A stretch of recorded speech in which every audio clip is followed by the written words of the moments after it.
Welcome to the show, everybody. Joseph Robert, the fantasy football counselor. It's Sunday AM, and we're doing a virtual tailgate here. We are 11 days away from the season. I'm losing track of time. I'm so excited. Almost kickoff. So every Sunday morning, guys, make sure you're tuning in. Here, we do a virtual tailgate with the top NFL YouTubers and influencers giving you guys up-to-date training camp news, information.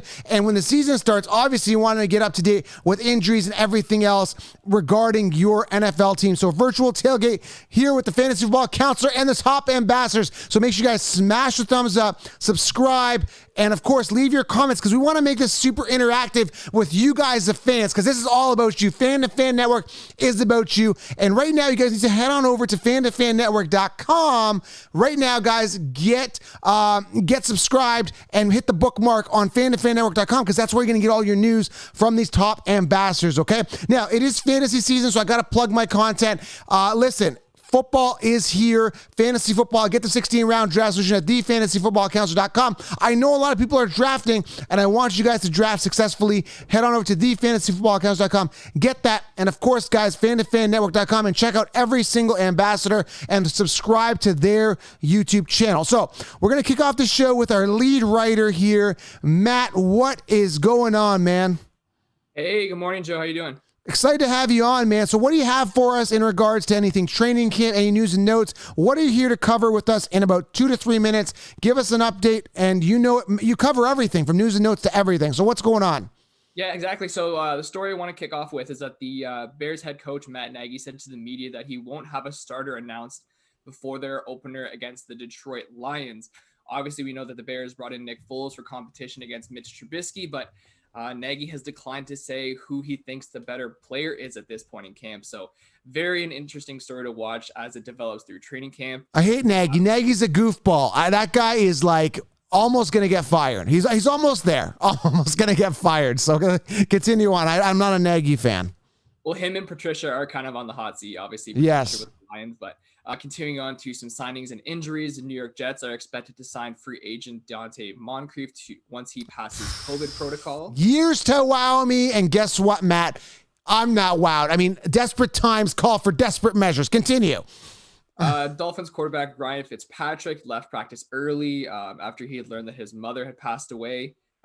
Thoughts and prayers up to them. I heard about that. That's sad, man. I heard about, and he's not a big guy on social media. I went to look for him on Insta. I didn't see him on Instagram. He's got a bunch of fan accounts, but yeah, that's very unfortunate. I mean, he's a young guy. I can't imagine his mom is old. So yeah, I feel bad about that. Continue. Sorry about that. Yeah, the Harvard grad's usually very, very quiet through the media and with social. He had recently left camp to spend some time with her in her final moments. One development we have with the Eagles, Andre Dillard, head coach Doug Peterson said that Jason Peters, Jordan Mailata, Matt Pryor, and Jack Driscoll are all options to fill his slots. Additionally, Lane Johnson is listed as day-to-day with a lower body injury. NFL Network reporter Mike Garafolo reported that if moved to the position, Peters is looking for a pay increase. Very interesting storyline if he is to fill that slot. Washington head coach Ron Rivera said that rookie wide receiver Antonio Gandy Golden suffered an undisclosed injury in Friday's practice. Rivera said that the injury is not serious and he should be back soon. Indianapolis Colts tight end Trey Burton was helped off the field after suffering injuries to his leg, and head coach Frank Reich said that Burton has a calf strain, is expected to miss some time, but he did not say how long. Years to wow. I mean, I'm not wow with Trey Burton either. So is that pretty much it for the latest news and notes? We have one more. The Atlantic Falcons announced that they have signed defensive end Steven Means, and he has been placed on the reserved COVID list. He joins Jaguars offensive lineman Ryan Pope as the only 2 players on the COVID list. So all of the policies and procedures that the NFL has put in place with COVID testing and social distancing seems to really be working, and hopefully the season goes on without a hitch. All right, man. Thanks, Matt. Let's move on here to our 49ers gentlemen here. We're going to slide them in for a few minutes. What's going on, Nick, from the Nothing But Niners? Make sure you guys check out the channel for everything for 49ers. What's going on, Nick? What's going on, Joe, man? What? Same old. But thanks for checking in, everybody. Make sure you guys hit that like and subscribe button, as Joe said before Tell all your friends and fans about us all as well. FTFN Network. But yeah, man, nothing really new to report on the Niners end. Obviously, the Niners did release tight end Eric Swoop, who they just signed last week, and to replace him, they brought in another tight end, Marquise Gray, who was an undrafted guy back in 2013. Actually, the Niners took him back in 2013, 2014. He's back with the team to do that, little tryout as well. He did sign a 1-year deal. Obviously, no new news on the updates on injuries. Nick Bosa is still out week to week with a muscle strain somewhere in his leg. They won't specify where it's at. George Kittle was still held out of practice just because of some tightness. They did do an MRI. No strains there or anything like that. It's just muscle tightness. That's pretty much it on the news front. On the Niners end, just same injuries. Nothing new to update. Still week to week, day to day. Looks like Ronald Blair may be coming back instead of going on the PUP list to start the year, as well as Deebo Samuel still looking good. He's been running some, strong runs on the sideline and things like that. So it looks like he'll be back to practice as soon as we start getting going, hopefully soon too. And, is Deebo going week 1? Is Deebo going week 1? I think he is, right? Deebo is still listed as questionable right now for week 1. Hopeful, I should say. Kyle Shanahan keeps saying hopeful, but I don't think that Kyle Shanahan's going to let anybody know what's going on with Deebo until the last minute. All right. Sounds good. All right. Well, thanks for the update, man. You're free to go. Appreciate it, man. Enjoy San Fran, man. Nice warm weather out there on the West Coast. Hey, let's go, man. Go Niners. All right. Moving on here. We got, I believe we have AZ. We got AZ on. What's happening, man? Arizona. What's up, guy? What's up, Joe? How are we doing, man? Good to see you. Good over here. Yeah, good to see you too, man. It's really hot over here, so not the best weather here in Phoenix. So what's happening in Arizona, man? Like, what is going on with the Cardinals? Is Kyler Murray looking like the next Lamar Jackson? That's the big question in the fantasy world. Is Kyler Murray the next Lamar Jackson? I'm going to answer that before you do. No, he's not.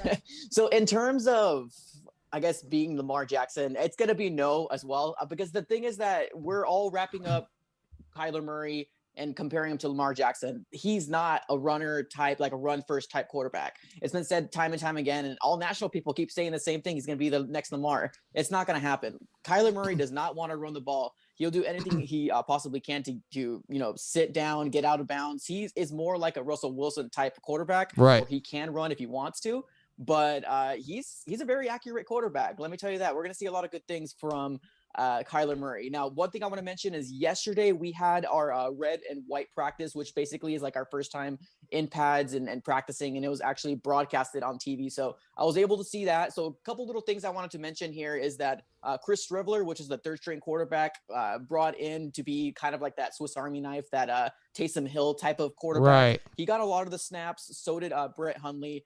We saw Chris Striveler break out for like an RPO and basically took it to the house. Really cool. An exciting thing, and I think you might like this news, is Eno Benjamin broke a 20-plus yard touchdown.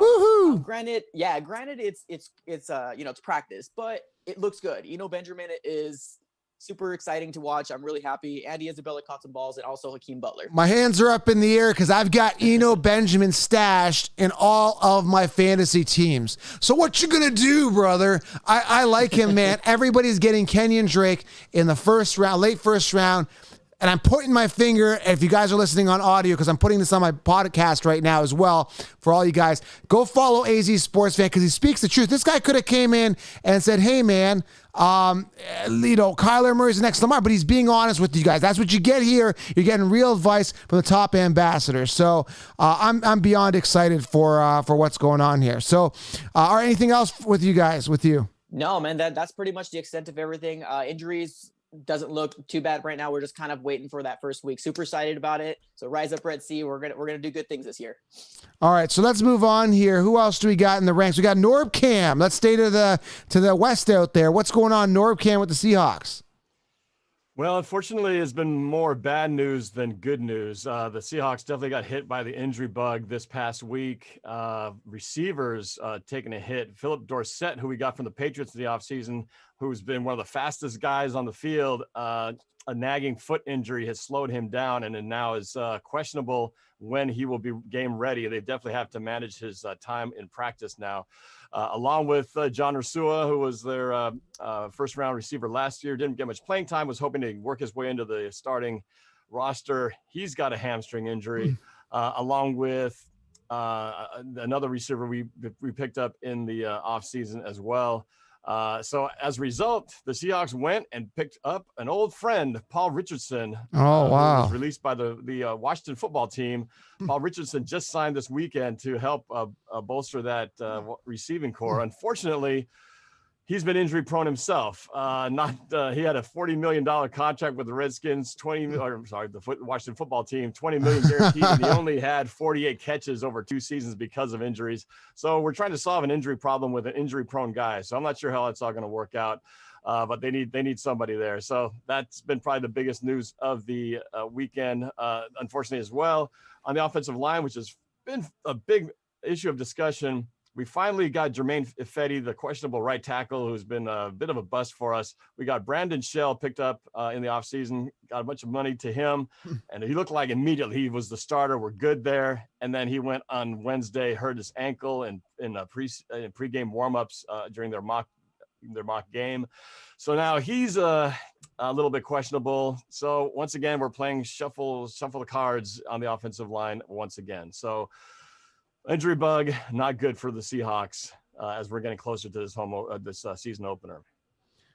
So I wanted to ask you, what is the issue real quick before I let you go? Why so much desperation for wide receivers? Are you not satisfied with DK Metcalf? Like, what is going on here? Tell us, please. Well, no, we love DK Metcalf, and we have nothing to complain when it comes to DK Metcalf. Tyler Lockett, too, has been quietly doing what he does. This is a depth issue. Obviously, we can't make it with just 2. Those are the names that, from a fantasy standpoint, those are the only 2 names that will ever pop up. I don't think too many people are going to be signing Philip Dorsett under their teams, but we need those 3 wide receivers. We need the 4th, and somebody's eventually going to go down, as you know. So we've got to have 4 or 5. No, you guys don't believe in Metcalf. That's a load of shit. I think you guys don't believe in Metcalf. Metcalf is number 1, baby. He's going to tear it up. Don't be flirting with Antonio Brown. You got your wide receiver. I like Metcalf, but I'm saying, like, come on, stop flirting with other wide receivers. You got your receiving core. Have some faith. I don't see Julio Jones flirting with Antonio Brown. I mean, the Falcons, right? They believe in their guys. Let's go. Let's go. Let Metcalf run with the ball. I like him. He's going to run, baby. He's going to run. He's going to be amazing. I can't say too much about him. He's going to shine. He's going to be awesome. I can't wait to see what Metcalf can do this year. Okay, perfect. Now, we're going to slide in because our schedule is full here, but we got a new guy here, our Vikings guy, Nick. Nick, do you want to jump on here and introduce what is going on in Vikings camp? Nick is new to Fan Network. What's going on, Nick? Yeah, if you guys didn't see the news this morning, I'm sure you have. We traded for Yannick Ngakoue, which was huge for the Vikings. 2nd-round pick and a conditional 5th, which could be a 3rd if they win the Super Bowl. So I can't wait for that 3rd-round pick to go away next year. The only thing that puts a little bit of damper on the excitement here is it makes you wonder about Daniel Hunter's overall health. He's been out of practice for 11 days. Hasn't been much said. There's rumors of a tweaked hamstring. So as exciting as to get Ngakoue, it's also a little bit we're not sure what's going on with Hunter. Okay, I want to ask you, Nick, we're putting you on the spot here. First time on Fan Network here. A lot of big questions, especially in the fantasy community. Dalvin Cook, is there a holdout? Is he going to be doing well? Is he going to start week 1? What's going on with Dalvin Cook? Should we be concerned drafting him? Is there any type of threat that he might do a holdout at any point in the season? No, I don't think so. He's been playing nice. The Vikings have been playing nice. He hasn't really been worked into the offense too much yet. So they're kind of keeping him off on the side, doing his own thing, which is a little bit concerning just from a cohesion standpoint. You would definitely want your whole unit in there together working. But if you do draft Dalvin Cook, make sure you grab Alexander Madison because he's been a horse so far in camp. For sure. Yeah. How is he doing? Is Madison looking really good in camp? Yeah, he's getting all the work with the ones. It looks like he's just picking up where he left off last year. He did get hurt late in the season, but he seems 100% healthy. This guy's got good explosion, underrated hands, and he's going to be a monster, I think. I appreciate it, Nick. I know it's your first time in the show. Once you're done your thing, you're free to go, and I appreciate you being here. We'll connect with you later. So anything else we need to know, though? We're good? Up to date? I think that's all good. Okay, perfect, man. I appreciate it. Thank you. We'll talk soon. All right, next guy up. Thank you. Titan Upload. What's going on, man? Titan Upload. What is going on, Mark? Hey, Joe. Thanks for having me. Appreciate you. Man, today's going to be a kicker. So I don't know, but I'm going to go off on it because I'm kind of upset. So the Titans brought in Steven Koskowski to supposedly work out this weekend. We've had a kicker battle with Greg Joseph and Tucker McCann, and a lot of you probably have no idea who they are. And I understand that they're relatively young guys, but I'm telling you, last year, Ryan Suckup was our kicker for a while, was hurt. This is why this move concerns me. It scares me. We were 8 for 18, Joe, last year on kicks. Yeah. Yes, one went away from the Super Bowl, but it almost cost us. Greg Joseph came in during playoff battle, was perfect for extra points. Only had one kicking opportunity when you have Derrick Henry and Ryan Tannehill going off. But, man, you think J-Rob would have learned his lesson. And the Buccaneers just brought in Ryan Suckup. So you think if the Patriots or the Bucs really thought, Gostkowski was going to be still pretty good off the injury, I think they would have brought him in, don't you? I mean, so I'm a little concerned in Titans lane. Yeah, so I want to know fantasy relevance. How good is A.J. Brown connecting with Ryan Tannehill as of right now? Are they doing good? Yes. That A.J. Brown is now your number one in Tennessee. We know that. I really wanted him in that fantasy draft, but thanks, Dan, for taking him a little bit early. But I think he's just him and DK Metcalf. There's always a comparison, and Norb can contest this probably too, but there's no reason why A.J. Brown was left off that top 100 list. He had over 1,000 yards last year. He had less attempts than DK. And, and DK had honestly Russell Wilson. So when you look at it, Ryan Tannehill supposedly has looked sharp as all get out. Does concern me when you hear talk coming out of camp because they're only going against their own guys. But on the other side of it, I mean, Jonnu Smith's another one, Joe, that you need to really look at in Tennessee land for fantasy, because these guys are really going to be stepping up and they're going to be needed to be counted on if teams take away Derrick Henry. Before I let you go, I'm all about players when they're on the incline. So I knew that Henry was going to be on the incline. Everybody, the mainstream analysts were sleeping on Derrick Henry. I was the only guy that had him top 6 last year. He was out of the top 10 for everybody. Now they're all starting to ride his dick this year because he did well last year. It's a recency bias thing. So now all the dick riders like Derrick Henry's going to do great. I still think he's going to do great, but do you think there's a decline from last year, or is there still more of a ceiling for this monster and amazing athlete that is Derrick Henry? Is there still more room to grow, or is there a decline this year in regards to overall performance? What do you think? Well, to be honest, I took him 3 because of respect to him. But you got to be crazy if you think the Titans are going to run him 30 times a game this year and just burn him out for playoff time. They got Evans, the rookie they drafted out of App State. I think they're going to get him involved. They really are an influx. They brought back McNichols from last year, who they cut and who has a career of 4 years in the league. He's on the Niners for a short time, but he has 4 carries for 8 yards.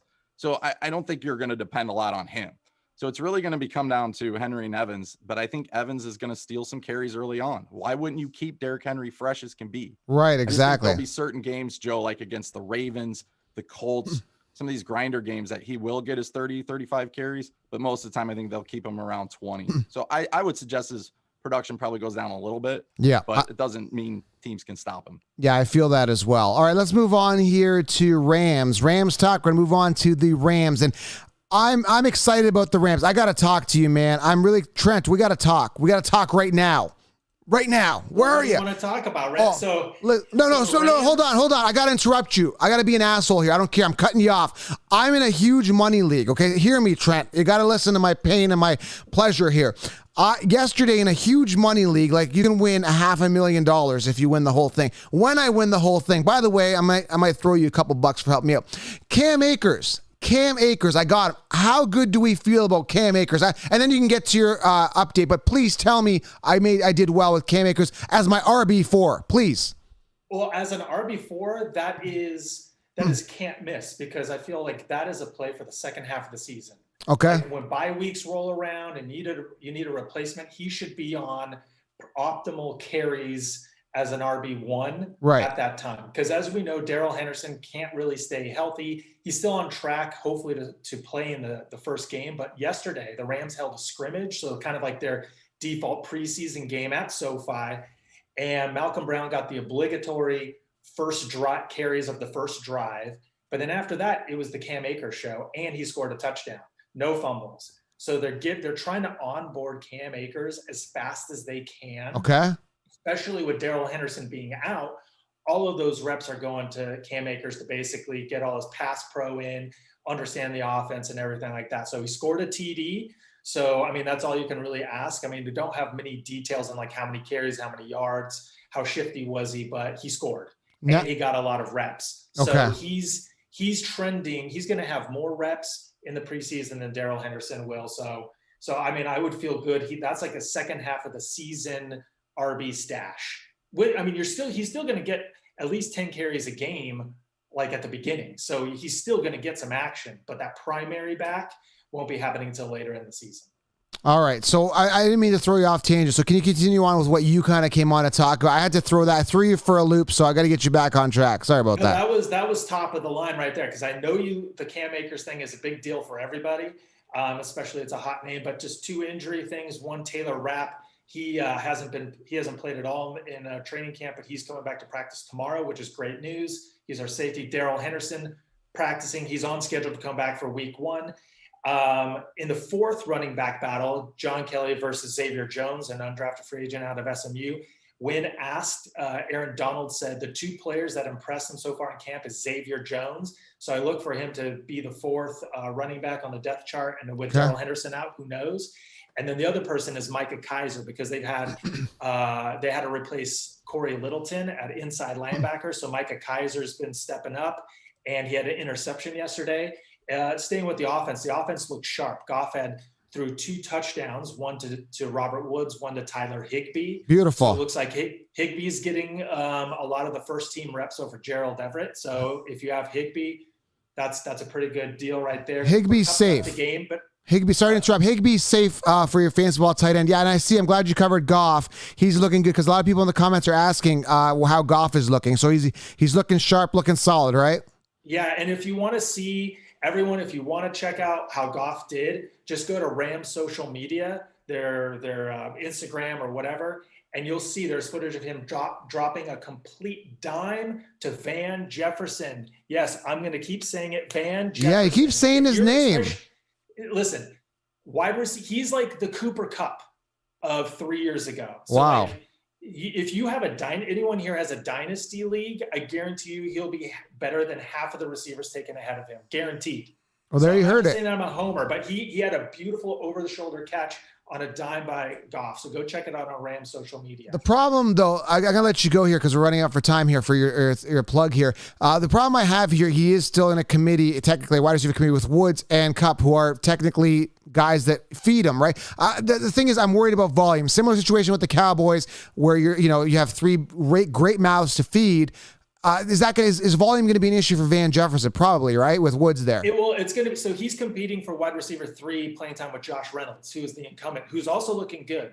But the thing is, you're right. It's the volume. So you lose Cooks, you lose Gurley, right? So you have a bunch of opportunities available. Correct. But if Higbee keeps emerging, that's going to siphon targets away from the receivers. So it's still a wait and see, mix and match. But just in terms of like a waiver wire pickup, just keep Van Jefferson in mind in case you need to hit like week 3, week 4, week 5.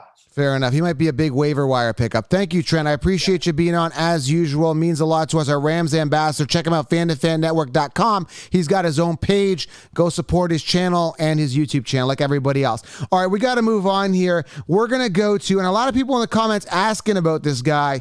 Where is he? Patriots Global. Patriots Global. Patriots is in the house. Where are you? Colby. What's up, buddy? How are you, Joe? Dude, I'm doing great. Everybody's asking about you. Patriots all the time. That's all I hear. What is going on in Patstown? Is there anything we need to be aware of right now? Yeah, so the other day was the last day open to media. So honestly, I'm not expecting to hear much of anything else for the offseason unless it comes to signings or a really big injury, which, knock on wood, nobody wants that to happen. It seems like injuries are happening really at this point league-wide. So let's just hope nothing happens there with the Patriots. But they've been making a lot of roster moves, a lot of signings, a lot of releases, but none of them have been significant. I think, as we all know, the New England Patriots have top 3 in available cap between 30 and 35 million, and they're just not touching that. Now, Bill Belichick does like to move in to the season with some wiggle room, but never 30 to 35 million. And I think that that is just showing us that he's being very cautious. Although we have 30 to 35 million, he's acting like we still only got about 100K Right. because of the situation moving in to the 2021 season where we don't know the whole cap situation. So I think that's kind of a situation that Pats Nation, the rest of the NFL is kind of asking about. So hopefully I can answer that. As for training camp, Cam Newton is the guy. Cam Newton is the quarterback standing out. To start training camp, it was actually Jared Stidham that was taking over. Brian Hoyer, kind of just that middle guy. Some days he was looking really good, dropping dimes, deep balls down the field. Other days it was just like, that's the journeyman Brian Hoyer that we all know. But, then Jared Stidham got injured, that hip injury. Isn't expected to be anything serious, but he took a drastic drop down, and just each day Cam Newton is getting better and better within the New England Patriots system. He's building chemistry. I think it's actually really cool that he has his own unique handshake that he does within the huddle with each of his wide receivers. Nice. So he gives a handshake to each of his guys, and each of those handshakes are different. I think that just shows him building the chemistry and each day showing how great he is. These rookies, the rookie class is just showing how dominant they are. I mean, I think everyone really judged Bill Belichick and the New England Patriots 2020 draft, and it is looking to be a very, very productive one. Second round safety Kyle Duggar is looking really good, looking like he could be the potential starter to replace Patrick Chung. Devin Asiasi, easily the Patriots' number one tight end, looking really good as a versatility guy, both coming to blocking, with the Patriots, of course, need for the running game, but two, also in the passing game. So then I would say, as for the bigger section for the running backs, Sony Michel finally coming back, but, it's late into the process. Okay. You're coming in late into the process. You were the cowbell running back, but at this point, you're coming with injuries. Last year, you took a drastic drop compared to your rookie season in 2018. And the guy getting a lot of looks is someone that Pats Nation has been waiting to see. And that is second-year running back Damien Harris. Yeah, I've been hearing a lot of hype around this guy. Yes. Interesting fact about Damien Harris, while he was in college, because he was in college with, he played with Josh Jacobs, and he was actually the bigger, more starting productive running back than Josh Jacobs, but nobody wants to talk about Damien Harris. And I think that's the crazy in my mind. And so the big thing there too is that at the time, he was considered the steal of the draft. A lot of NFL analysts were considering him the steal of the whole entire draft, not just for the Patriots, but the entire draft. Redshirted the first year with the Patriots. So, I mean, this upcoming season, he's looking to be a big contributor, possibly splitting those reps and maybe even taking that starting job away from. Listen, I'm staying away from your committee at running back, so we're going to move on from that. Two quick things. There's a guy in here. I got to let you go because we got to move on. We literally have like 30 seconds. Sports fan guy in here saying Patriots suck. And then sports fan all day. His name is saying Patriots suck. And there's people saying, stop making fun of the Patriots. Another guy, Charisma Mero, says we'll stop making fun of them when they stop cheating. So we got some mixed feelings here in the crowds here. What are your thoughts on that? I mean, hey, like I said, everybody hates a winner. Everybody hates a winner. That's how it's going to be. I love it. The Patriots are always going to be a team where we're going to be silent, but we're going to be deadly, and we're going to prove that again. In 20 seconds or less, Devin Asiasi, I've got him as a sleeper. I'm drafting him in all my drafts as a backup tight end. Is he getting volume in training camp? Is he getting passes? Is he a pass catching guy? Is Devin Asiasi a guy that's building chemistry with Newton? Is he going to be a factor for fantasy? Please let us know. Yes, and even before training camp, he was doing one-on-one sessions. He's doing one-on-one sessions during training camp, like side sessions. He's the Patriots' number one tight end. Guarantee you, he's a guy that late-round pick you can definitely. Nobody's talking about him except for me, so I'm excited. All right, let's move on here. We got to go to one of my personal favorite ambassadors. Here comes the energy. Pause up for Big Cat. Do I have it down? Pause up. Do I have it? Up. Hey, man, here we go. I got to get started. Do I have this, though? Do I have this yet? Do I almost have it? Let me see. Pause up. Not yet. You got to curl your fingers. Oh, it's not the shit. It's not the queen wave. It's more the shit. Curl my claws. Oh, okay. Let it come from your lungs. Open I your was lungs up. I was doing the Queen wave. I was way off. Okay, sorry to interrupt. I just murdered that. Okay, continue. Yeah, you did. Thanks for murdering. So we're gonna start right here, man. I want to say rest in peace to Chad Boseman, the original Black Panther, South Carolina. Yes. Wakanda forever! Yeah, that's. All right, so now we got that out the way. Carolina Panthers. You want to know about the Panthers? Please. Let's get started. Here we go. Tell us. Carolina Panthers are needing help at defensive back. If you drive by 123 Mint Street, you'll see a help wanted sign. According to PanthersWire.com, they need help for defensive backs. 2 weeks to the season, they're calling teams. Hello? Can you help us? Do you have a DB to spare? 2 weeks before the season starts, we're looking for a DB.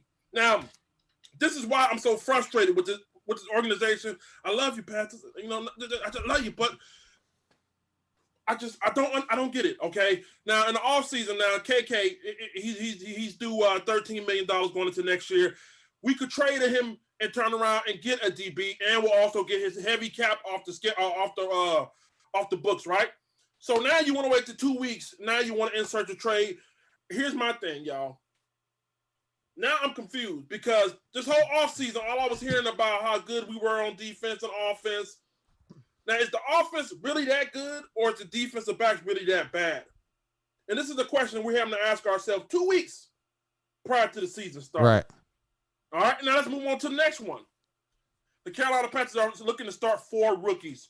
Troy Pryor Jr., YGM, Yetur Grace Matos, Derrick Brown, and possibly Jeremy Chin. So now we're starting 4 rookies. We need defensive back helps. Anybody got some?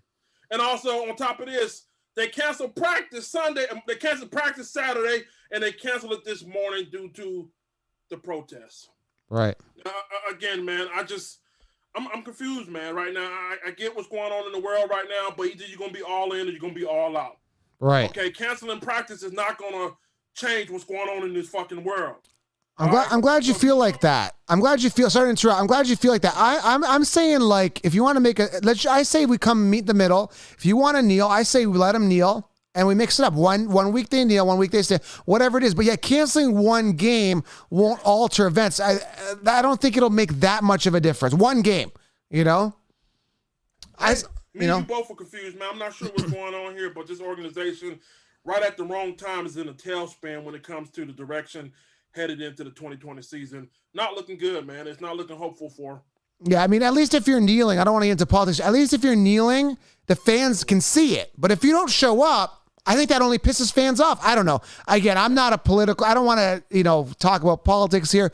But if you want to kneel, no, okay, just kneel. But to opt out of a game, I mean, I don't know, man. It's going to throw things off, I think. But it is what it is. Hopefully everything gets going. I mean, between politics and what's happened with the world situation with this disease, I mean, it's been crazy. Let's just get to some football, for God's sakes. You know what I'm saying?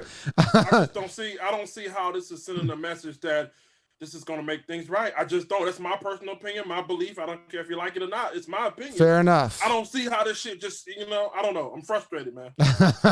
Okay. We got 4 rookies, and now we need defensive back help. Okay, before I let you go for fantasy, is Christian McCaffrey looking as good as usual? Will he be implemented as much in the passing game as he was? I mean, 116 receptions last year? That is fucking insane. That's not going to happen this year. Are they going to spread the ball around, or is McCaffrey still going to be utilized 100%? If you're in the PPR lead, I wouldn't necessarily pick him up. I think he's going to be more of a effective running back.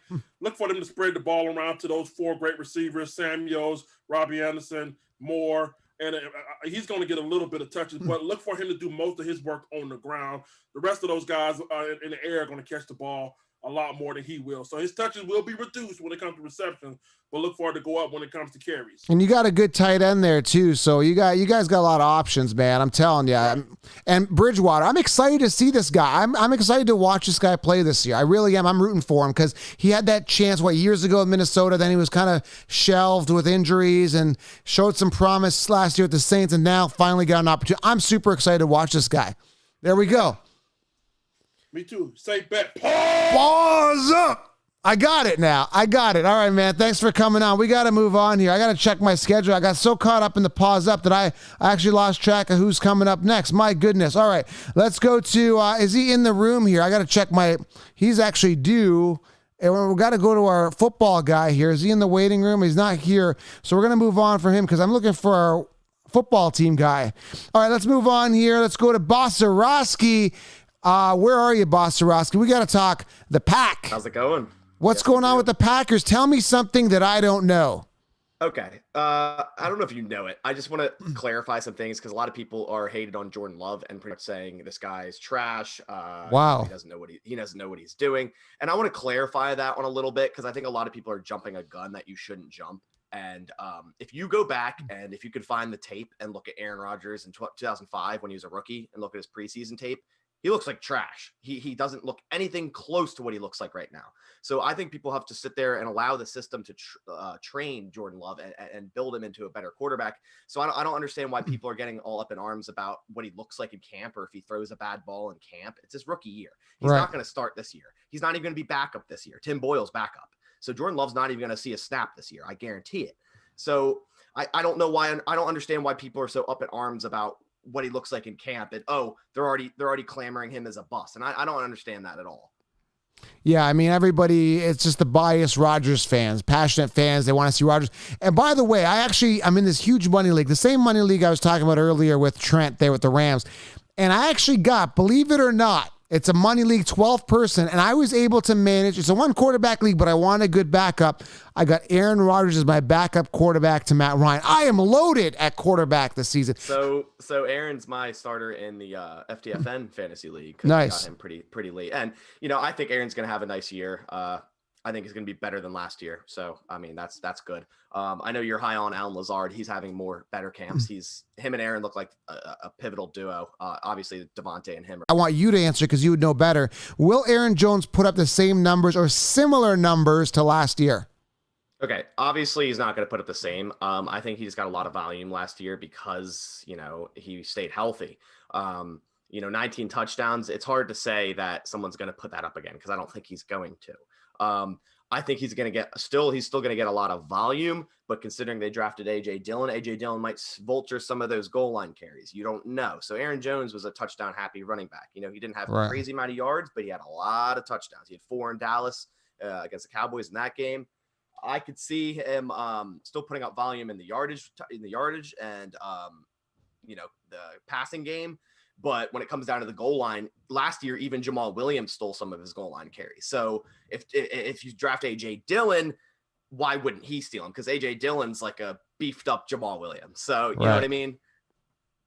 All right. We got to move on here. Everyone's asking for Ed. Thank you very much, Bozzarowski. I appreciate you. Go follow him at fantofanetwork.com under the Pack page. And go Packers. Go Packers. I'm such on the bandwagon every time. I'm wearing a Falcons hat. I got Colts behind me. I was talking to Paws Up, and now I'm cheering for the Packers. What a hypocrite. All right, move on. As long as you don't have your Bears hat on. Is it on? No, it's actually, hold on. Now, get that out of here. No, I don't want to see it. Paws Up. These are the real paws. No, they're not. They don't do shit. All right, there we go. As long as they have Mitch Trubisky at quarterback, they're not doing anything. All right, so let's move it on here. Mitch Trubisky. All right, let's here. I'm going to do this for you. There it goes. All right, let's move on here. Thank you. All right, so we got to go to the Washington football team. Where are you, Ed Oliver? Where are you? What's up, man? Hey, what's going on, man? What's going on with the football team right now? Biggest question before I'm going to throw you off, actually. Who is the starting running back? Obviously, it's Peterson. Who is second? Is it Gibson? Is it Love?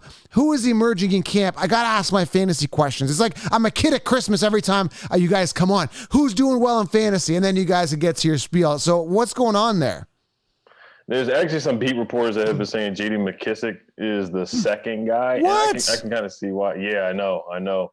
They said, but I would, if you're doing fantasy, I probably would go with Gibson just because they love him so much. He was a 3rd-round pick, and they both can run and catch. But a lot of the beat reporters are saying J.D. McKissic. Why no love for love? I mean that honestly, because like I said, I told you I met him. Super nice guy, super talented out of college. I know he had the injury. When I met him at the draft, he was still a little sore on the leg. I could see him like he was favoring that leg. But that was like last draft, 2019. That was been over a year and a half ago or whatever. But anyway, why no love for love? What is going on? Why can't this guy just start? Because Adrian Peterson is the veteran and he never gets hurt. You know, the thing with Washington is injuries. You know, guys having injuries and all the other running backs like Chris Thompson getting injured every game. Adrian Peterson is the only reliable guy that we know can play more than 10 games in a season. So I do think Bryce Love will get a lot of playing time, though. But again, Vera said not to sleep on him. But what bothers me is this. I don't want to hold you up and talk too much about this, but I remember, I think it was Zeke came in. Obviously, Bryce is no Zeke. We don't know. Maybe it could be. But when the Cowboys that year, I think it was DeMarco Murray, one of those guys, came off like over 1,000-yard rushing season. They had Murray, they had Alfred Morris, and these guys are kind of like this on the decline. Peterson's not the same Peterson from the past. He's just not. Why not start a guy that could be young, dynamic, and explosive instead of starting Mr. Old, reliable, and boring? Peterson's good, but he's just not that good anymore. Let's be honest here. Start a guy, give him a chance, the same way the Cowboys ran with Zeke. That's what annoys me with the Redskins. That's why I hate you guys. I despise you for fantasy football. Give Love some love. What are your thoughts? Well, yeah, we are the football team now, but AP, I mean, he's just reliable. We haven't, you know, like we tried to give Geis a chance. He got injured 3-4 times in a row, so he's been the only reliable guy. We tried to go the young route. We probably will give Bryce Love a big chance and Antonio Gibson a huge chance as well. But AP had 1,000 yards in 2018. Then he had 898 yards last year. So, I mean, he's been putting in the work. We can't hate on AP. We love Adrian Peterson over here. He's the only guy that can play more than 10 games in a season. So, but AP, he's been putting in work in practice. He probably will have at least 700, 800 yards this season too. Right. Okay. Anything else we need to know in camp? What's going on that we need to be aware of? The Predator, Chase Young, he's had a good day today.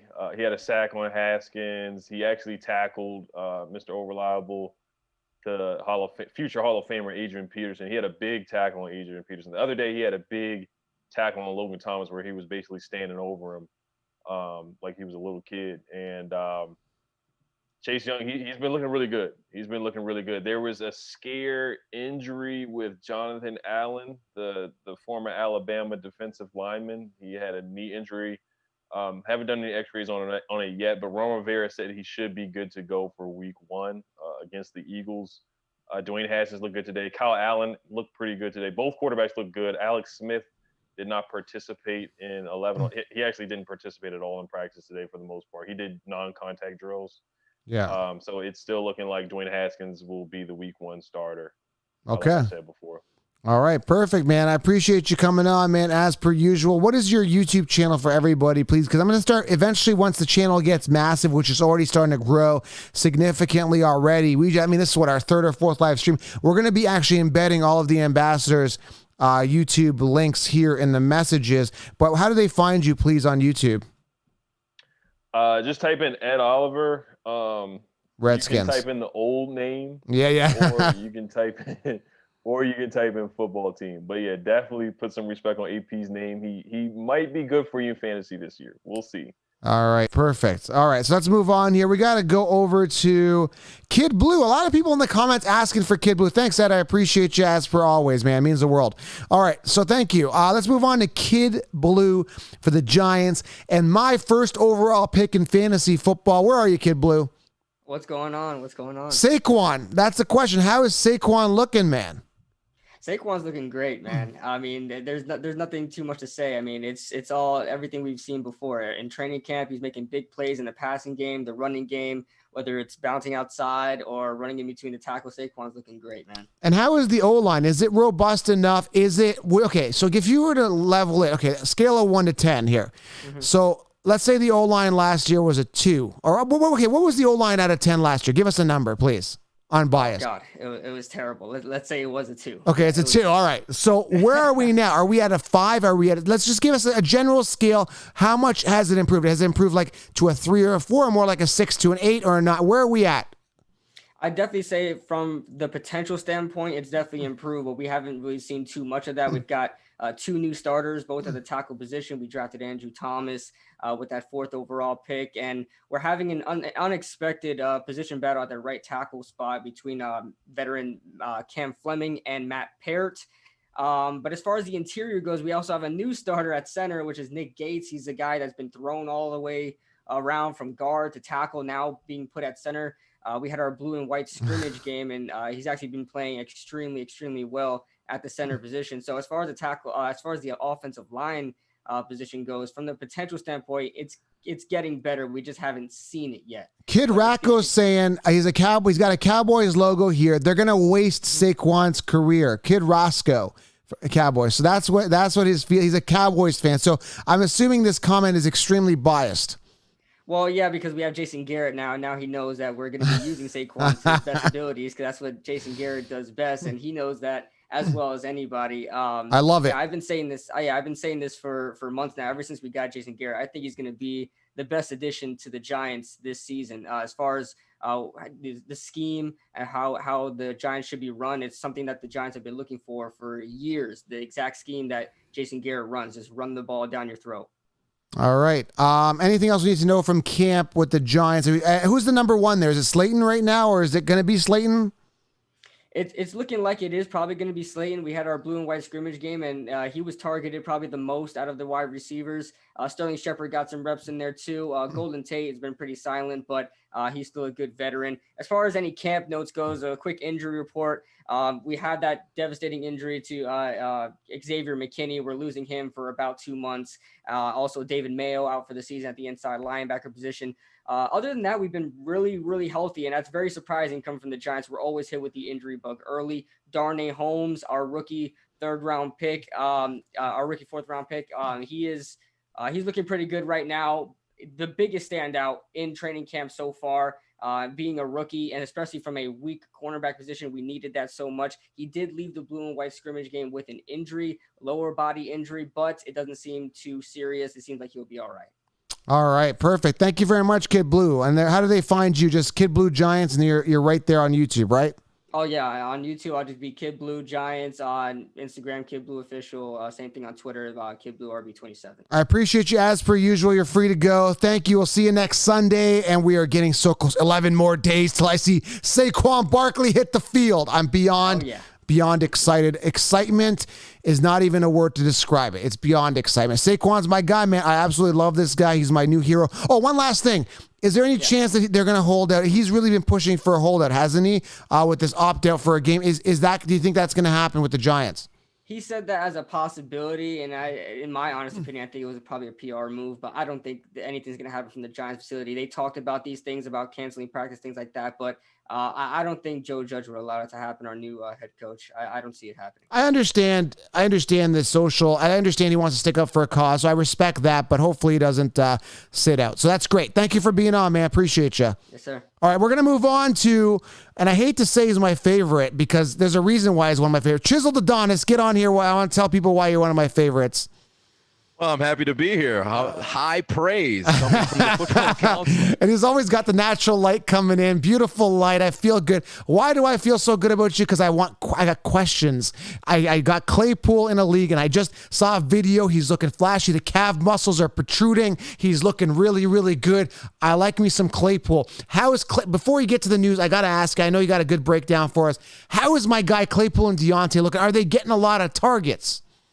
Oh, absolutely. And first and foremost, Claypool has done nothing but improve every single day. He had a sensational practice week this week. And just this past Thursday, when I thought it could get no better, he's actually improved in how he's playing. You saw earlier this week, he had a couple of back shoulder fades, had a couple of goal line situation touchdown catches, but he's showing his versatility on the route tree. He's running post, he's running digs, he's running shallow routes, he's taking hits. He's able to sustain those hits too. Minkah Fitzpatrick lit him up. Wow. earlier this week, and he was able to actually bounce back from that. He took a huge hit. He didn't go down. He stayed on his feet and still fought for extra yardage. So this guy is going to be a complete game chaser, and there's nothing else that we really have to say about Deontay Johnson. Right. He's made a ton of people miss last year, so I expect to see his, vitality increase this upcoming season. So those two guys, if you got them on fantasy, get prepared to possibly win yourself a championship, because those are two guys you can trust. Wow, that's a bold statement, and that's what I've been feeling. It's kind of like gut feeling, kind of the same feeling I had with Derrick Henry, and it's like I feel like Deontay or Claypool, like I'm just getting both now. I had a great draft. It's a huge money league, and I got to vent this out. The biggest miss, I got everybody I got. I got my Saquon. I got my David Johnson, great value. I got Cam Akers, who I like as a sleeper. I got Matt Ryan as my quarterback. Love my team. I love it. The only thing that's not sitting well with me is I missed Deontay Johnson, but I did get Claypool. So I should still feel good that I got Claypool, right? At least. Yeah, absolutely. Absolutely. You should still feel good. Unfortunately, I don't think he'll be much more productive, at least regarding yards wise, than Johnson. But when it comes to scoring touchdowns, like I said earlier, expect to see Chase Claypool put up at least 8 this particular season, especially if they find themselves in the red zone. Pittsburgh has been begging over the course of the past years for a big red zone target. They have failed in the red zone far too many times since 2017. It's about time they got themselves a large targeting Chase Claypool. So you got him on your fantasy team. Get excited, because when they get inside that 20-yard line, expect to see him put points on the board. He's kind of reminding me like a good version of Martavis Bryant, a guy that could stay on the field. I don't know. Could he be that Martavis Bryant upside there when he had the big season? Who knows? Oh, absolutely. I think he could splash onto the scene very similar to Martavis, but we just got to make sure he stays off the weed. Yeah, that's what I'm saying. I said good boy. He's a good version of Martavis. All right, anything else we need to know in camp that's popping out, that's standing out? Well, there's big news first from the Steelers O-line. Our all-pro Pro Bowler, David DeCastro, left practice Friday night with an undisclosed injury. So we're waiting to see what, the details on that will be. But that's a huge blow if he's actually unable to go in week 1 and moving forward. So I'd hope he's able to return. But the positive on the line is Kevin Dotson, I believe he was our 4th-round pick. Right. He just returned back from injury, and he stood out so far. And if PFF, you're looking at Pittsburgh Steelers D-line is the highest graded D-line in the league going into this season. And you got a rookie guard coming back off of injury, and he's holding his own against those guys. You got all pros like Cam Hayward in front of you. You got guys who are highly graded defensive linemen and a Stephon Tuitt, and he's still able to stop them. Even TJ Watt and Bud Dupree, coming off of stunts, have been stopped and halted at the line by Dotson. So I'm extremely excited to see how this guy is going to be playing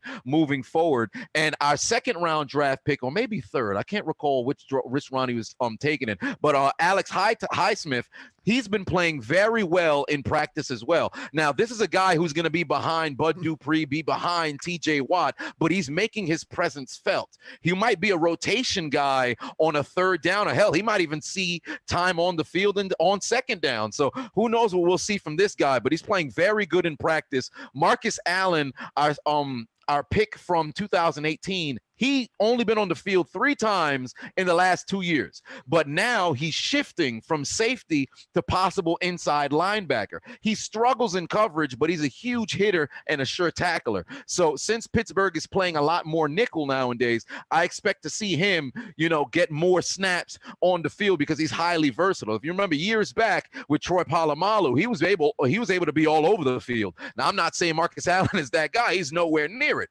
He has as much talent as Troy Polamalu has in his toenail, but I expect to see him get around the field and make some plays in the run game. And last but not least, Big Ben has been looking absolutely magnificent. This guy hasn't looked like he dropped off at all. And more importantly, he told TJ Watt personally, hit him in practice so he could get used to being hit. Now, I hope TJ Watt doesn't hit him because, Big Ben, his elbow and his injury history, we don't want to go and start out week 1 against Kid Blues Giants with Mason Rudolph or Devlin Hodges. I might just have to step in that quarterback if that's the case. Whatever the case is, I'm excited for Pittsburgh, man. They had a sensational training camp thus far. One comment here, Brandon Rogers in the comments saying, quote, Steelers are going 7-9 and the Browns are better.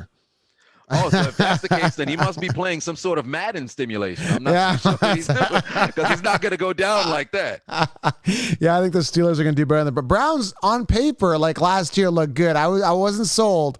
I think they're going to do better. I think Odell, if healthy, does better this year. They got a great running back situation there. I think better than the Steelers running back situation.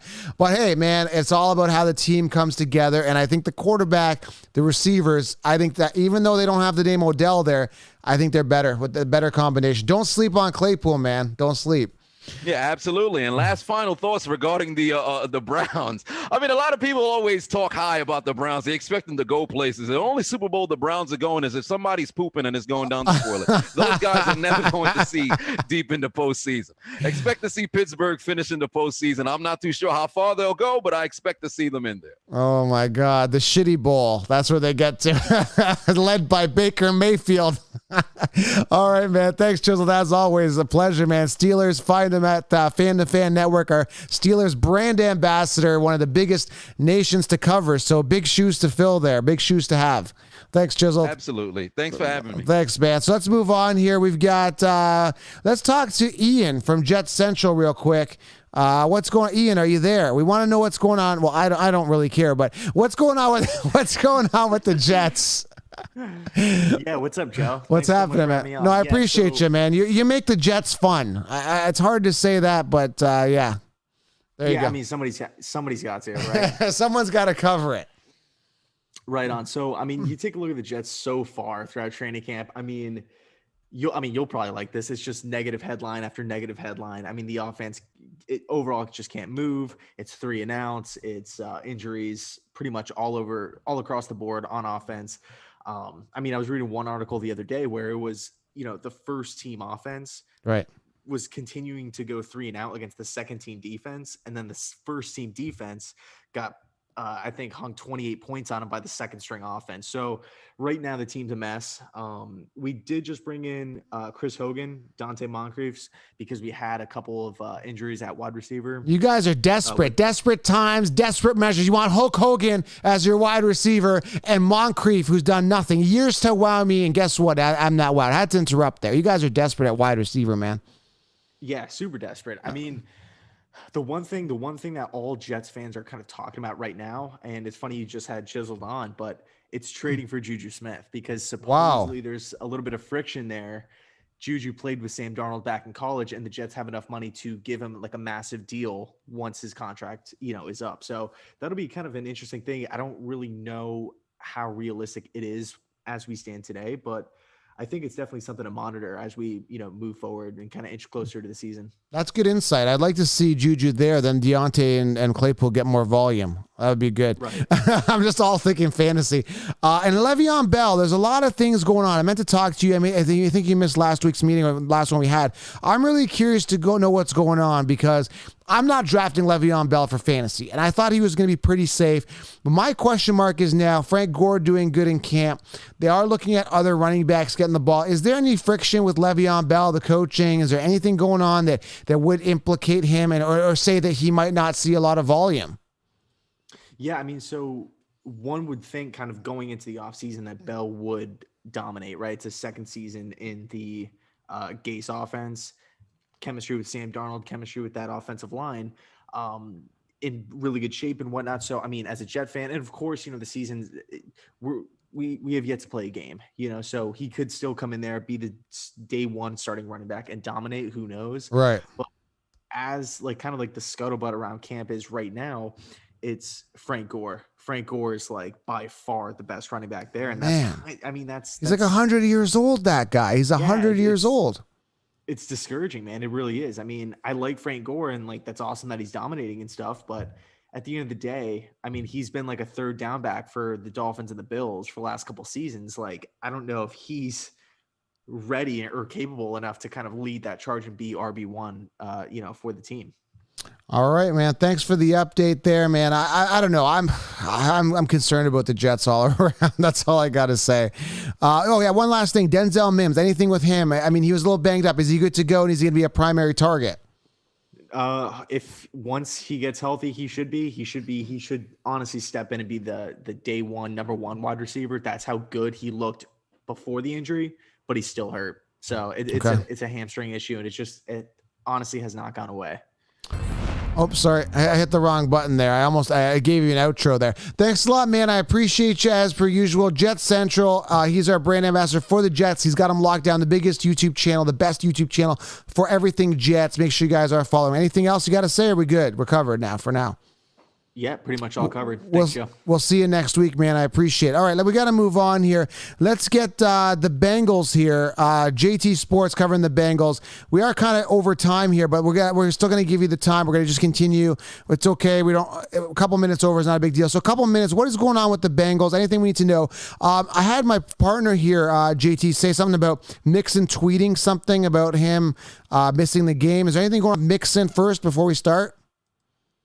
Yeah, man. So the biggest thing when it comes to Joe Mixon is that apparently the Cincinnati Bengals are prepared for him to hold out, but they're not really expecting him to hold out. Right. Because he has been a very vocal part in that locker room throughout training camp so far, and he hasn't really missed any significant time in training camp prior to, the whole thing with migraines. But with the things that he has tweeted now, it seems like he may be considering holding out. But, me personally being somebody, even though I don't post on social media that much, in the social media age, a lot of people just post things just to post things. A lot of fans, take everything out of context. So I'm not really thinking that Joe Mixon is going to hold out. And if he does, probably he'll hold out into the duration of training camp, which is only like a few days left.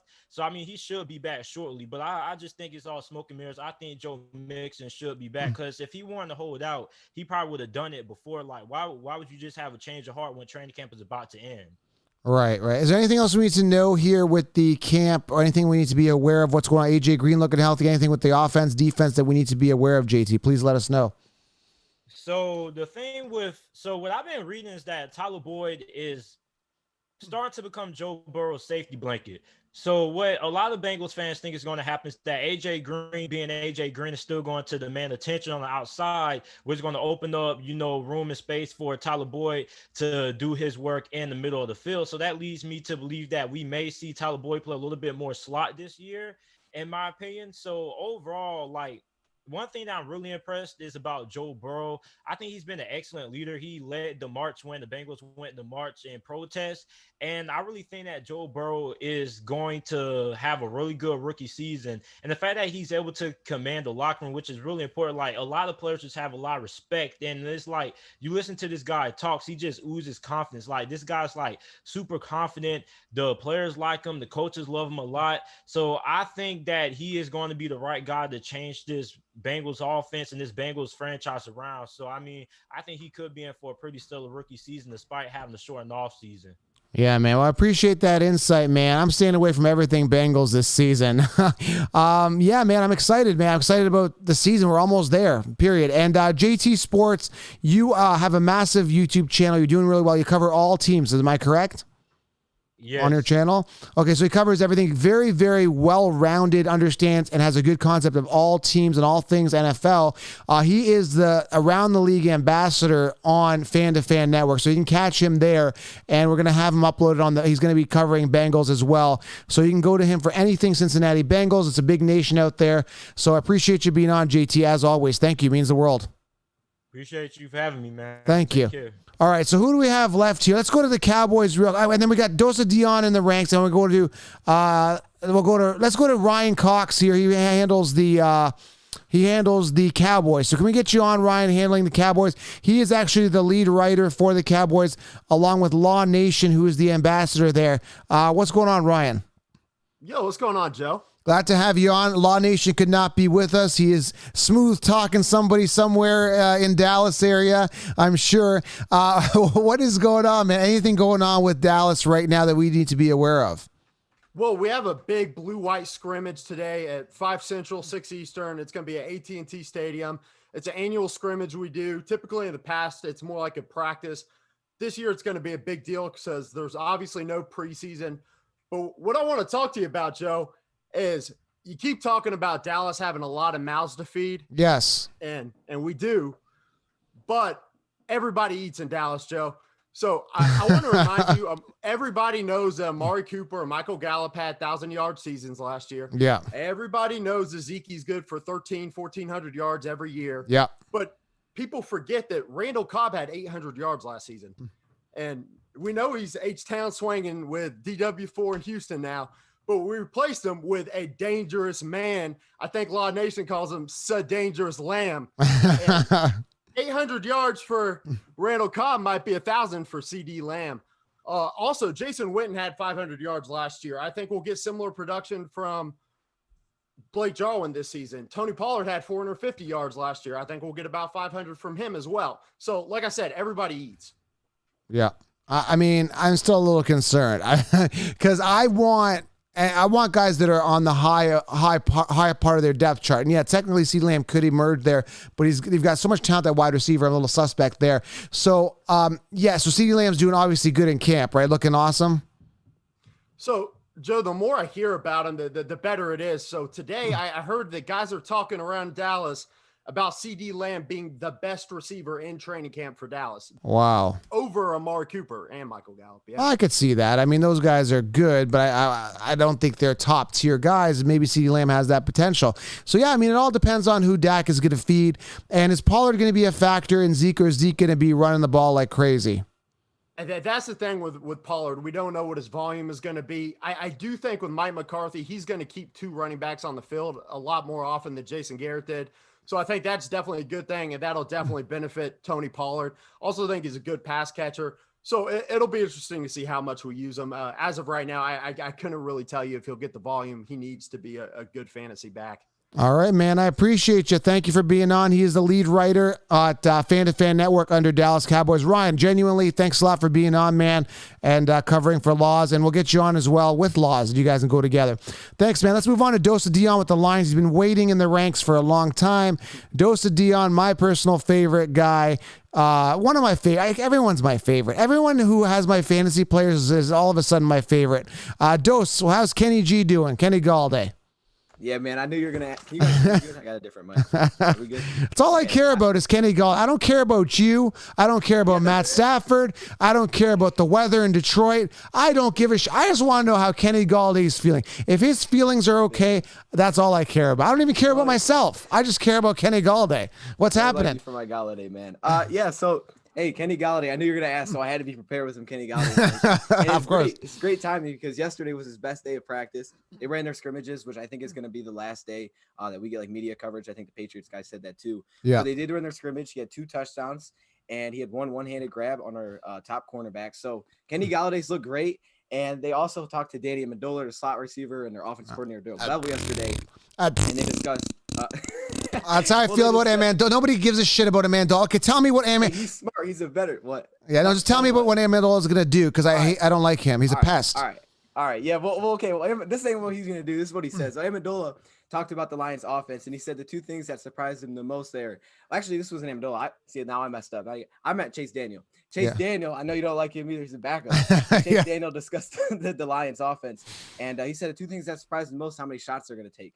And they did it last year, Stafford's highest yards per attempt, and they're going to do it this year. So Galladay, man, he's going to get a lot of big yards. And you were talking about to the Panthers guy. Well, I can't remember who you were talking about the top 100 snub. Kenny Galladay is the definition of a top 100 snub, man. Yes. League in touchdowns, nearly 1,200 yards. Come on, man. No respect. No respect. He's a top 2 receiver in the league, people. Wake up. And this year, you guys are going to see it. I've called it. Me and Dos are telling you right now. Yes, we're telling them, man. They got to stay woke on Kenny Galladay. I guess for the rest of the training camp, a couple little updates. Health has been getting back. I mean, they're really easing players into it. We saw DeAndre Swift and stuff running off the sideline, but they're not back in scrimmages yet, so that's kind of unfortunate. It looks like Amani, if they started right now the season, Amani would be the top corner instead of Okudah because Amani has been playing really, really well, and Okudah's just really trying to learn defense. I think you've seen him on the field. He's just learning defense, and that receiving core is tough. I mean, he's going against the best receiving core in the league. I'm saying it right now. I mean, it's deep, and there's just no drop off. When you got Cephas, the rookie out there, Jamal Agnew now, and you got the top best trio in the league, so there's no drop off. It's tough, and but it puts a lot of competition because I mean he's not going to face anything like that during the season. People saying we got Theodore Dunez saying Hawkinson huge fantasy value. You agree? Yeah, I like that. I actually got him in our league, so yeah, I got TJ Hawkinson late there. I like that. TJ Hawkinson, man, he's gonna have a big year. He'll be healthy, he'll be confident. He's bulked up and he's dominated so far in training camp. All right, perfect. All right, thanks for being on, Dose. We appreciate it. AKA Pat Mahomes, man. Let's move on. All right, we got to get our Bears ambassador, Faizan. Thanks, Dose. Troy, let's move on to Faizan here. Bears, what is going on? Montgomery ready to play week 1? We want to know. What's going on, Joe? It's looking doubtful, man. 2 to 4 weeks for the groin strain, which is much better than anything any Bears fan was expecting because we thought it was a serious injury. But if I had to tell you right now whether he's going to be good to go for week 1, I'm going to lean more towards the doubtful side. Okay, and that was a big thing. Again, back to that money league I'm in. I was in the 4th round, and I was looking at him, and I'm like, okay, he's going to miss a week or two. I still got enough running back depth, but I ended up going with Cam Akers. I may kick myself in the nuts later if I can physically do that for this, because I do like Montgomery. I'm just really unfortunate that this injury happened. And I guess that could be a good thing because he is more value for fantasy in regards to fantasy. Obviously not good in reality. From a value thing, it is a good thing. From a realistic, I feel bad it's a groin thing. But I'm glad it's a groin thing because it could have been far worse. So, yeah, man, anything else going on with the Bears? Is Allen Robinson getting the prime target share? What's going on? And obviously we heard the news, Matt Nagy not telling us who's going to be starting. You would know who's starting. What's your best guess here? So I'll just tell you what the reporters and everybody surrounding and covering training camp is saying right now. None of the 2 quarterbacks have separated themselves. The reporters seem to give the edge slightly to Nick Foles. He had the better practice, the last practice that we saw. But I think it's a toss-up, Joe. I honestly do. The reason I'm saying that because this feels has to decide if he wants, the upside, but the erratic play of Trubisky, or he wants the, vanilla, boring style of Nick Foles, but it gets it done. It's solid. So as far as him not announcing until literally, before week 1, I'm not surprised at all. He's just trying to play his cards. He doesn't want the Lions to know who to prepare for. That's literally it. I'm pretty sure in his mind, he has his guy that he's leaning towards. Yeah. He's just not going to say because he doesn't want the Lions to prepare for whoever it is going to be. My gut feeling is this, and I could be wrong here, but this is my gut feeling on the Mitch Trubisky, Nick Foles situation. So I think they're going to start Mitch Trubisky. They're going to let him play 3 games. I'll tell you why, because I think a guy that was, supposed to be drafted as your franchise guy, you bring him in. If you don't start that guy, you kind of break his, what's the word I'm trying to look for? His spirit, confidence, spirit. It's kind of a knock, which can lead to a little bit of resentment from the player, the coaches, and all that stuff. So because they know that Foles, I think, is the safer play anyway. So I'm just going to go 100%, 99.9% Mitch Trubisky starting, just out of just common sense and I just think that's just the way it's going to be. So that's my opinion on that. Do you agree? Am I sounding crazy, or does that kind of make sense logically? No, I completely agree. Start Mitch Trubisky. If things go wrong, break the glass and get the fire extinguisher that is Nick Foles, right? That's what you got to do. And if the house is on fire, you can take out the fire. Yeah. You don't start Nick Foles and then bring in a low confidence, broken down Mitch Trubisky if Nick Foles doesn't play well. And now you got 2 bad quarterbacks, which is what Jacksonville had last year when they brought back Nick Foles for Minshew when he got hurt. So. But again, you can look at it 2 ways. You can say, okay, well, why don't, and again, you can look at, I won't elaborate on this, but you can look at it the second way. You could say, okay, let's start Nick Foles, play it safe, get those guaranteed wins, get that good track record going, because I think Nick Foles can win games probably more than Mitch Trubisky safely. And then if Nick Foles craps the bed, or we're not seeing the ceiling we want, then you bring Trubisky. But I think it just doesn't work that way, because then Trubisky will be more hungry to get in. You can look at it both ways, half glass full, empty. Either way, I'm excited to see what happens. I like the upside of Mitch Trubisky, and I think he starts. All right, man. Anything else with camp that we need to be aware of? Yeah, I totally agree. So we're good to go. Just a couple of quick notes with training. Just a couple of quick notes. Allen Robinson, I mean, not much to say. He's going to be a stud. You already knew that. The tight ends look good, Joe. I'm sorry. They just do. Jimmy Graham's been looking good. Cole Kmet's been looking good. So I don't know what to say. Apparently, Jimmy Graham's poised for a big year, but we'll see. So that's what I got. Yeah, I'm in years to wow me. I'm not wowed as of late anyway. All right, thanks for coming on, Faizan. Find him as the Bears Ambassador, fan2fannetwork.com. And we got a guy here, Chubitski. Oh, his name is, sorry. His name is Dan Fanman saying Trubinsky, whatever, Bitchski's going to start. Anyway, I can't even read it. It's going too fast here. He has been he's got good career numbers against the Lions for some reason, but I also think that the Lions going to eat week 1 and Foles will find the field second half. So yeah, there's a prediction from Dan Fanman. All right, man, or Det Fan, man. I can't even read today. All right, thanks, man. I appreciate you, man. That wraps it up. I think I got everybody. If there's anyone else waiting, I think we got everybody. Thanks for being here, everybody. And guys, make sure you subscribe, leave a thumbs up, and leave your fantasy questions below. I'll try to get to some of those and your questions for the ambassadors, guys. Fan to Fan Network at fantofannetwork.com.